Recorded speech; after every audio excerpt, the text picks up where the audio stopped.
Savez-vous qu'entre 80 et 99% de vos pensées vous échappent, mais qu'elles alimentent quand même l'énorme base de données qu'est votre cerveau? C'est ce qui vous permet de vous adapter à votre environnement, hein. Et c'est afin de prendre de bonnes décisions que vous pouvez utiliser toutes ces données. Alors vous allez me dire, mais Alain, quel est le rapport avec l'efficacité? Eh bien, c'est tout le contenu de cette nouvelle vidéo. Bonjour, je suis Alain Schulz, créateur de entreprenez-vous.com et activateur de vos nouveaux réflexes en efficacité personnelle et entrepreneuriale. Steve Jobs disait « Ayez le courage de suivre votre cœur et votre intuition. L'un et l'autre savent ce que vous voulez devenir. » Et c'est bien de l'intuition dont il parlait là, non? Une enquête de la Harvard Business School a démontré que 80% des managers attribuent le succès en business à l'intuition. C'est incroyable, non? Et c'est vrai quand on regarde d'un peu plus près. Le champion du monde de l'intuition a été Steve Jobs, justement. Contre vents et marées, alors que tous ces spécialistes du marketing et leurs études de marché lui disaient de ne pas le faire, il a été jusqu'au bout de ses convictions pour commencer par créer le Macintosh jusqu'à aboutir au lancement de l'iPhone, dont on connaît tous aujourd'hui le succès. Mais il fallait quand même avoir un sacré nez pour le faire, hein, non? Si vous regardez du côté de la psychologie, et selon Carl Gustav Jung, vous utilisez à des degrés différents des fonctions psychologiques qui structurent votre quotidien, qui structurent vos relations, qui structurent vos choix et qui structurent finalement vos actions. Ainsi, vos sens vont vous permettre de capter votre environnement et vous dire que quelque chose là existe. Votre réflexion va ensuite vous aider à dire ce que c'est. Votre sentiment va vous dire si c'est agréable ou pas. Et votre intuition va vous permettre non seulement de vous projeter vers le futur, mais va vous permettre surtout d'envisager les choses de manière globale et d'en percevoir en quelque sorte le sens caché. Alors finalement, quel est le rapport avec la choucroute? Eh oui, comment se fait-il que je vous parle d'intuition pour améliorer votre efficacité? Eh bien tout simplement parce que vous devez parfois laisser faire les choses. Et surtout y aller au pif. Tiens d'ailleurs, vous voyez, la langue française, c'est bizarre, nous fait utiliser des termes liés à nos sens pour parler d'intuition. Et oui, finalement, c'est normal.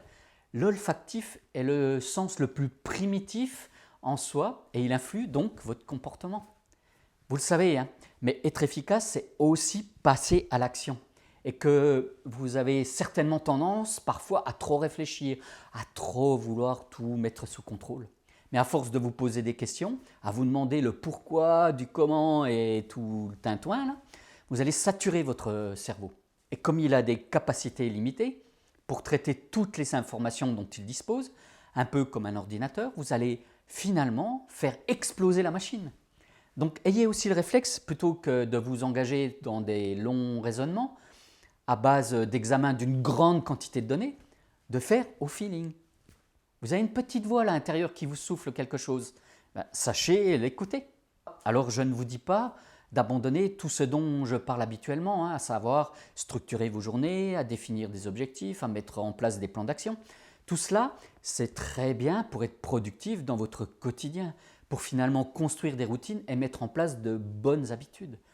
Mais en tant qu'entrepreneur, vous devez aussi être créatif, être imaginatif, pour vous différencier, pour répondre à votre manière aux besoins de votre marché. Et être créatif, c'est sortir des sentiers battus. C'est donc faire les choses quand même au feeling. Je pourrais résumer mon propos du jour de la façon suivante.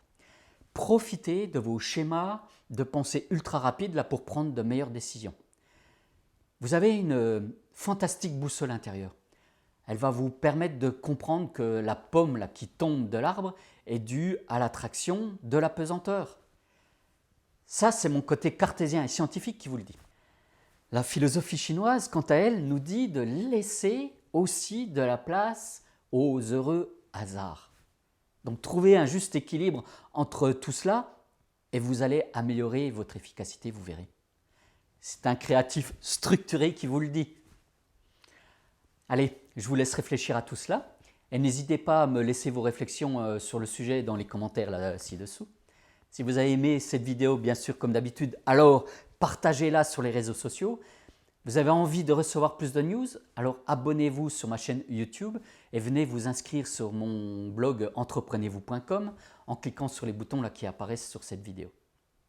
En attendant de voir où vous mène votre intuition, soyez efficace, passez à l'action et devenez meilleur. Allez, à très bientôt, bye bye.